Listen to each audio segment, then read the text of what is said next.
So let's dive into that absolute disaster of a press conference marking Trump's 100 days in office. You've probably seen it, right? Scott Bessant up there, trying to calm the world down with a message that everything's perfectly fine, the U.S. is winning, and hey, resistance is futile. Just keep calm, folks. Nothing to see here.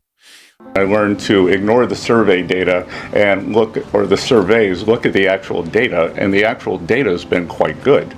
But here's the issue. That whole performance wasn't about confidence. It wasn't about declaring victory or some grand narrative of success. Nope. That was damage control. And not even good damage control, if we're being honest. Behind the polished talking points and that awkwardly forced smile, there was one simple, undeniable truth. The U.S. trade war, it's a mess. Not just any mess, but a full-blown disaster. In fact, this press conference was basically a guy standing in front of a burning house, trying to convince you that the fire is actually a sign of progress. Like, don't worry, the flames, they're part of the plan. When reporters pressed Bessant about the plan to bring manufacturing jobs back to the U.S., his response was the same old mantra. The data looks great. Job numbers are up. Americans are still spending. Everything's great, folks. Really, because the numbers we're looking at, they tell a completely different story. So let's take a step back and ask the real question. If everything is going so well, why does it feel like the floor is about to collapse beneath us? Why does it feel like the economy is on the edge of a cliff? In this video, we're going to break down what really happened at that press conference, what they didn't want you to hear, and the inconvenient facts they tried to bury. We'll talk about the economic warning signs that they're hoping you'll ignore. Because once you peel back the layers and look at what's actually happening, it's painfully clear. This isn't a recovery, it's a cover-up. So let's break this down. During that 100-day press conference, Bessant made it clear that public surveys and polls didn't matter. He claimed that the real data was the proof the economy was strong. But here's the problem. When you actually take a good look at the real data, it tells a very different story. Job openings, one of the key indicators of economic health, have been falling sharply. In fact, they dropped from a forecasted 7.49 million to just under 7.19 million. That's a loss of about 300,000 jobs. And trust me, that's a red flag. What does that drop in job openings really mean? Fewer opportunities for people looking for work. And even worse, it signals that employers are hesitating to hire. That's a big problem when we're supposed to be in the middle of an economic recovery. It tells you that employers are concerned, unsure about the future, and hesitant to invest in new talent. Here's the thing about the whole situation. When people in power stand up and pretend everything is fine, even when the basic indicators are breaking down, that's not leadership, it's denial. It's worse than denial. It's a desperate attempt to distract from problems that are getting harder and harder to ignore. You can only pretend everything is great for so long before the cracks start to show. So let's really take a closer look at what Bessant and the rest of the team were glossing over in that press conference. First of all, the claims about job numbers, not telling the whole story. Yes, some sectors have seen gains, but the reality is that we're losing jobs in areas where the economy is supposed to be thriving.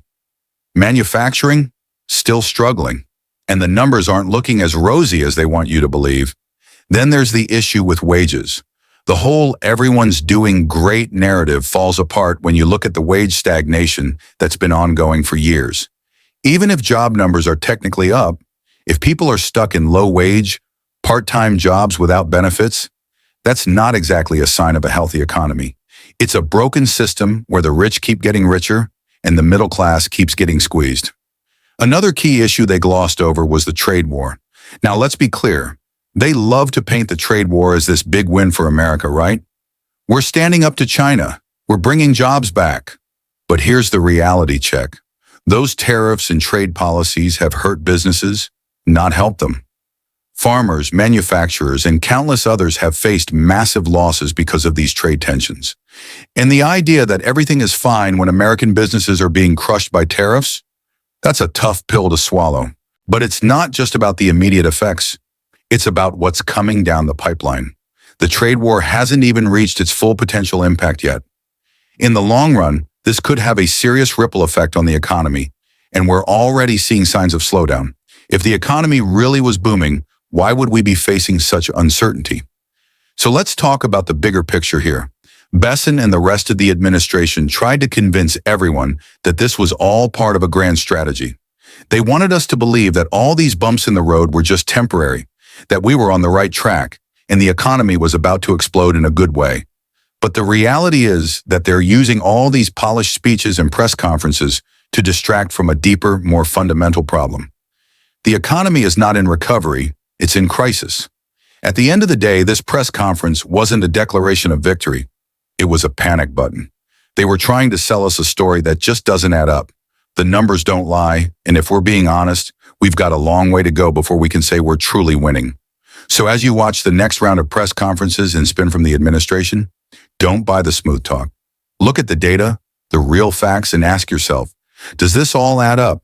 If it feels like the floor is falling out from under us, it's because it probably is. They can put up all the fancy graphs and speeches they want, but at the end of the day, it's the people on the ground who are feeling the pressure. And when the data doesn't match the narrative, we have to ask ourselves, what are they really hiding? Because it's not progress, it's a cover-up. Bessant also took a moment to praise consumer spending, calling it strong and steady. But once again, the facts say otherwise. Consumer spending accounts for nearly 70% of U.S. economic activity, so when confidence starts to slip, the effects are huge. According to the Conference Board, consumer confidence has dropped for 5 straight months, a streak we haven't seen since the 2008 financial crisis. This is not a small issue. People are worried, and that worry is showing up in how they're spending, or in many cases, not spending. One of the biggest sources of this anxiety? Inflation. Household budgets are feeling the squeeze. A recent survey showed that Americans now expect prices to rise by 4.4% annually over the next 5 years. That's the highest long-term inflation expectation in 30 years. And when people expect prices to keep rising, it triggers a defensive response. People start saving more, spending less, and this, of course, feeds into a wider economic slowdown. So when Bessant paints a picture of strong consumer spending, he's glossing over a simple truth. People don't spend when they're scared, and right now people are scared. It gets even more concerning when you look at the issue of supply chain problems. When asked about the risks posed by these issues, especially with imports from China taking a hit, Bessant dismissed any concerns casually. His proof? Weekly chats with CEOs who are, according to him, all feeling confident. But here's the problem. Real-world logistics are not managed through optimistic phone calls. Retailers need predictability. They need stable trade rules to make informed decisions about pricing and inventory. The constant shifts in tariffs make it nearly impossible for businesses to plan ahead. Retailers typically place orders months in advance, and they rely on consistent trade rules to set prices and manage their stock. When tariffs change on a whim, it throws all of that into chaos. Retailers can end up stuck with overpriced goods, or even worse, empty shelves. Either way, the damage spreads fast. None of that seemed to matter in Bessant's confident narrative, though. He breezed right over it, as if these were minor details that could be ignored. Perhaps the most unrealistic claim came when Bessant suggested that the revenue from tariffs could eventually replace income tax. Let's pause and break that down, because that is not just misleading, it's mathematically impossible. In 2022, American households earning under $200,000 paid around $675 billion in income taxes. Tariffs, on the other hand, brought in just $100 billion. The gap here is massive. If you're going to replace income tax revenue with tariffs, you would have to multiply the tariff revenue by several times over to even get close to making up that difference. Even then, it would be disastrous for consumers. Tariffs are essentially hidden taxes. They raise the prices of imported goods, and those increased costs get passed down to consumers. So, Americans end up paying more at the checkout, and as prices go up, people spend less. Businesses earn less, and the economic slowdown accelerates. And here's the twist. Less spending also means less tariff revenue. You're caught in a cycle. Raise prices, slow down spending, and shrink the very revenue you're relying on. It's a strategy that simply can't work in the long run. The deeper issue here isn't just bad math. It's political messaging disguised as economic policy. Promising to replace income taxes with tariffs might sound like a strong stance against China, but it falls apart as soon as you look at the numbers. And let's be honest, the people who will suffer the most are the working and middle-class families. These are the people who spend a higher percentage of their income on essential goods. the very things that are getting more expensive. So why is this narrative still being pushed? Why continue with a version of reality that doesn't add up? The answer might lie in politics. With the midterm elections on the horizon, the White House is desperate for a success story, no matter how thin it is. Even if the real economy is wobbly and struggling to stay afloat, it's politically advantageous to tell the American people that things are better than ever. But here's the thing. Markets don't buy spin. Wall Street analysts, small business owners, and everyday workers can all see the truth for themselves. They don't need a press conference to tell them how they're doing. At the core of all this talk about rising product costs is China. But why is China such a big part of this conversation? Well, the Trump administration has made a huge bet on one central belief. China is losing the trade war and will eventually cave in. This idea has been echoed by political allies and Scott Bessant himself, who recently said that if U.S. tariffs remain in place, China could lose up to 10 million jobs, claiming that China needs the U.S. more than the U.S. needs China. At face value, that sounds like a solid argument, but it misses a few crucial details about how China's economy actually works and why this trade war isn't going the way Washington hoped. What many in U.S. leadership seem to overlook is that while the tariffs are hurting China's exports, they're also pushing countries around the world to seek out cheaper suppliers. And who's waiting to fill that gap? China. Nations that can no longer afford to buy finished goods from American manufacturers are turning to China for cheaper components and raw materials. In other words, the tariffs meant to isolate China are, in reality, pushing more of the global economy into China's arms. At the same time, China has tools at its disposal that give it a significant advantage in this kind of long-term standoff. One of the biggest advantages is that China can still borrow money at incredibly low rates. Its 10-year government bond yield is sitting at around 1.63%, which means China can spend more and keep its industries going without spooking investors. Compare that to the United States, where the same bond yield is over 4%. This means the U.S. government has to pay more to borrow money, leaving it with less room to boost the economy through spending.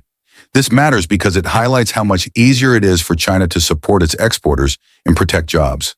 It can give subsidies, cut taxes, or invest in public infrastructure to cushion the blow of tariffs. In contrast, the U.S. has far less financial breathing room, making it harder to help American businesses and consumers cope with rising costs. Back in the U.S., the bond market is already flashing warning signs.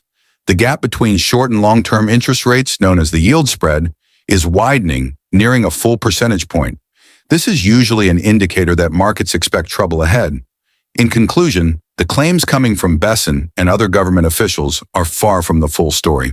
They're trying to put a positive spin on a situation that's only getting more complex and difficult.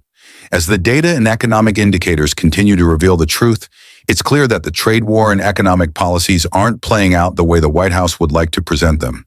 And as consumers, workers, and businesses start to feel the effects, it will become harder and harder to keep up the illusion of a booming economy. Not just about the markets, it directly impacts everyday life. Higher borrowing costs on loans, mortgages, and credit cards are becoming a painful reality. And let's not forget what started all of this. The tariffs. Those tariffs are raising prices on goods, and now with interest rates climbing, we've got a dangerous 1-2 punch. American consumers are getting hit from both sides. First, when they go shopping and face higher prices on everyday goods. Then when they try to borrow money and realize the costs have gone up there too. And yet, despite all of this pressure, there's no sign of any government stimulus to help alleviate the pain. This isn't just a trade issue anymore. It's turning into a fight between countries about which one can hold out the longest without cracking. And make no mistake, Wall Street is feeling the pressure too. Despite some recent stock market gains, investor confidence is on the decline. Reports from firms like Deutsche Bank show that foreign investment in U.S. assets is slowing down. In fact, some investors are even pulling their money out completely. Mutual funds tied to American assets are seeing more outflows than inflows. Never a good sign. This means that the recent bounce in the stock market might not be as healthy as it looks. Most of the buying is coming from domestic investors, not foreign ones. And that's a fragile base to rely on. The U.S. economy depends heavily on foreign money to keep asset prices stable and investment flowing. Without that, markets can lose value quickly. In a country that relies so much on constant investment and credit, a pullback could send everything into a downward spiral. And if the economic risks weren't already enough, some of the public comments coming from the White House have only added to the confusion. Commerce Secretary Howard Lutnick recently claimed that tariffs only raise prices on items the U.S. doesn't produce, like mangoes or cocoa. But that's just flat out wrong. Even for domestic goods, tariffs limit cheaper competition and push prices higher. Economists across the board agree that tariffs increase consumer prices, and we're already seeing that in stores, where the costs of household appliances, electronics, and other goods are creeping up. Yet the administration continues to claim that tariffs are harmless or even helpful. That kind of thinking isn't just misleading, it's dangerous. It allows policymakers to ignore the damage until it's too late to fix. Meanwhile, this trade war isn't happening in a vacuum. The global economy is still reeling from the disruptions caused by the COVID-19 pandemic, supply chain breakdowns, and ongoing energy market shocks. Starting a major economic conflict with China at this time is like throwing gasoline on a fire. America's allies, especially in Europe, are worried too. Many rely on Chinese parts and manufacturing, and the tariffs are causing chaos for them as well. Instead of isolating China, the U.S. may be isolating itself. By acting unilaterally and refusing to acknowledge the economic data, Washington is drifting away from the global trade system that it once helped create. The bigger picture here is deeply troubling. The current administration seems to believe that tough talk and hardline tactics will force a win, but that's not how global economics works. It's not about who yells louder or makes the boldest threats. It's about who can manage their economy better and keep the trust of investors and consumers.